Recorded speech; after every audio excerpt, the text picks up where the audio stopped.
I'm gonna have AI replace my virtual assistant in the next couple of days, and this is exactly how I'm going to do it.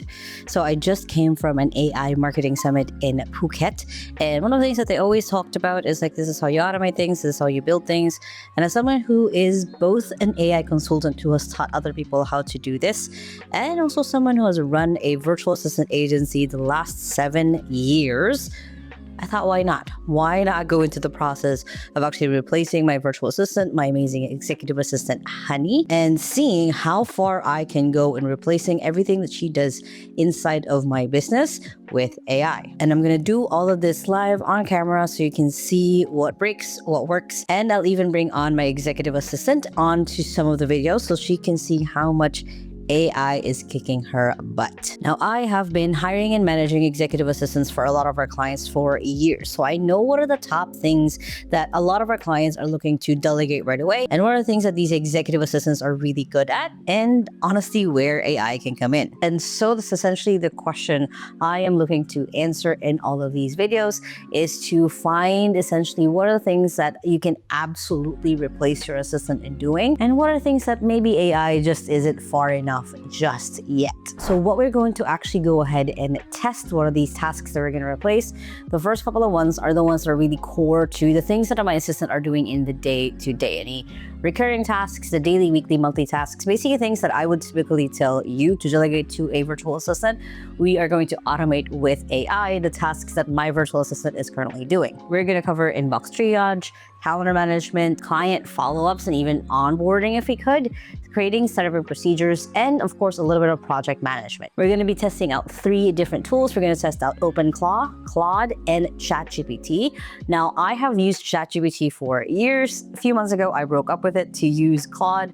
And then when OpenClaw came around, I was like, wait a minute. This is the thing. This is what we're going to test around with. So as I go through the different tasks basically that we're replacing my assistant with, is we're also going to make sure that we're setting up the right tools to be able to do it successfully, where it doesn't have to need a human to be able to keep looking at it. I'm also going to make sure that I'm tracking the time that it takes my current virtual assistant to do it versus how much time it takes AI to actually do it, the quality that it currently is in, and how much the quality changed basically with AI, and what actually successfully gets off of my assistant's plate. This will be following something that I've been calling the BOSAI, or the Boss AI framework, that essentially the first part is we're going to be blueprinting or brain dumping everything that my assistant does. Now, for a lot of it is organized because I create a lot of systems and she likes creating systems.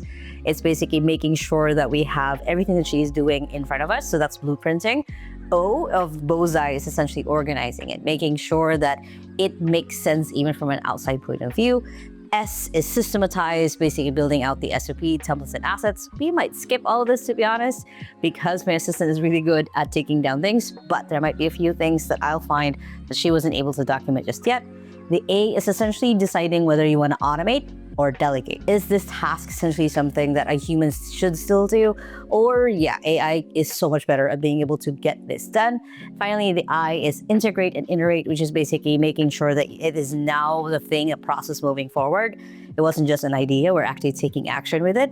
And we're iterating, we're adjusting things as we go, as you find out more things about how AI reacts to things moving forward or the long term. I've had this idea for a while of essentially really live on camera, walking you guys through how to be able to replace your human employees with AI employees. And honestly, for me, my current stance right now is that your executive assistant should be the one managing the AI, not you managing the AI instead of an EA. So I want to see if my hypothesis stands and if it works and if it makes sense, especially as we actually go through this process. And I'm going to either prove it or be proven wrong right on camera. So again, the process we're going to be following is we're going to make sure that we blueprint, we brain dump everything that we're doing with my assistant, or what my assistant has been doing in this case.